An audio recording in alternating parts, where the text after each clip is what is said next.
Hi குட்டீஸ், எல்லாரும் நல்லா இருக்கீங்களா? நான் ரொம்ப நல்லா இருக்கேன். நீங்களும் நல்லா இருக்கீங்கன்னு நான் நினைக்கிறேன். நம்ம இன்னைக்கு கதைக்குள்ள போவோமா? தற்காப்பு கலைங்கிறது ரொம்ப அத்தியாவசியமான கலை. ஒரு தற்காப்பு கலை தெரிஞ்சிருந்தா எந்த ஆபத்துல இருந்தும் நம்மள காத்துக்கிடலாம். அதை பத்தின கதையை தான் பார்க்க போறோம். வாங்க கதைக்குள்ள போவோம்.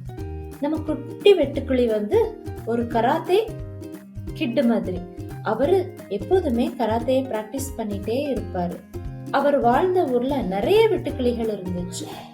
ஆனா அவருக்கு மட்டும் கராத்தே மேல உள்ள பிரியம் குறையவே இல்லை.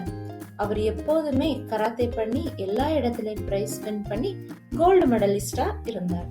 தன்னுடைய கராத்தே மேல உள்ள பிரியத்தை விட்டு கொடுக்காத வெட்டுக்கிளிக்க மனசுல எப்போதுமே தனக்கு தெரிஞ்ச கலைகளை எல்லாம் எல்லாருக்கும் சொல்லி கொடுக்கணும்னு சொல்லி எப்போதுமே அவர் பிராக்டிஸ் பண்ணிட்டே இருப்பாரு.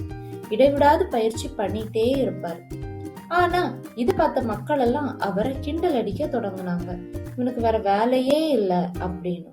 அந்த ஊர்ல வெட்டுக்கிளிகளுக்கும் எறும்புகளுக்கும் எப்போதுமே சண்டை இருந்துட்டே இருந்துச்சு. ரெண்டு பேரையும் பிடிக்காம இருந்துச்சு. வெட்டுக்கிளி கராத்தே என்ன பண்ணுச்சு, ஒரு கராத்தே ஸ்கூல் ஓபன் பண்ணலாம் அப்படின்னு தன் நீண்ட நாள் கனவை சொல்லிச்சு.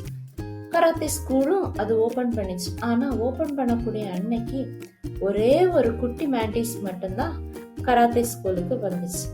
இதனால மனசுடைஞ்சு போன வெட்டுக்கிளி அத போக சொல்லிட்டு, அதுவும் என்ன பண்ணிக்கிட்டு வேண்டாம்னு சொல்லி வரக்கூடிய வழியில ரொம்ப ராத்திரி ஆயிடுச்சு. குட்டி மேண்டிஸ்க்கு என்ன பண்றதுன்னு தெரியல. கொஞ்சம் திரும்பி பார்க்கறதுக்குள்ள குட்டி குட்டி எறும்புகள் எல்லாம் அந்த குட்டி மேண்டிஸ அட்டாக் பண்ண சுத்திக்கிட்டாங்க. ஆனா கராத்தே மேண்டிஸ் என்ன பண்ணிச்சு, ஓடி அந்த குட்டி மேண்டிஸ அந்த எறும்புகள்கிட்ட இருந்து காப்பாத்திச்சு. கராத்தே மேண்டிஸ்க்கு தான் பண்ணின தப்பு புரிஞ்சிடுச்சு. ஒரு சிறுவரா இருந்தாலும் சொல்லி கொடுக்கணும் அப்படின்னு சொல்லி அவனை கூப்பிட்டு டெய்லி பயிற்சி சொல்லி கொடுத்தாரு. நாட்கள் போக போக குட்டி கராத்தே மேண்டிஸும் பெரிய பெரிய ஹீரோக்கள் கூட எல்லாம் சண்டை போட தொடங்கிச்சு. இத பத்தின விஷயம் காடு ஃபுல்லு தீவிரமா பரவிச்சு. நிறைய கராத்தே மேண்டிஸ் கராத்தே ஸ்கூல்ல ஜாயின் பண்ண தொடங்கினாங்க. நிறைய டோர்னமெண்ட்டுக்கும் போகையெல்லாம் ஸ்டார்ட் பண்ணாங்க. குட்டி மேண்டிஸும் டோர்னமெண்ட் அட்டன் பண்ணிச்சு.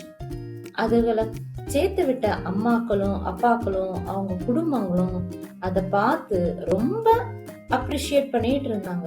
குட்டி மேண்டிஸும் கோல்டு வின்னர் ஆனாரு.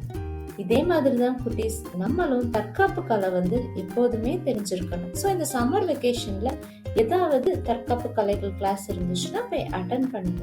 சரியா? பாய். நம்ம அடுத்த வீடியோல பார்ப்போம். மறக்காம லைக் பண்ணுங்க, ஷேர் பண்ணுங்க, சப்ஸ்கிரைப் பண்ணுங்க.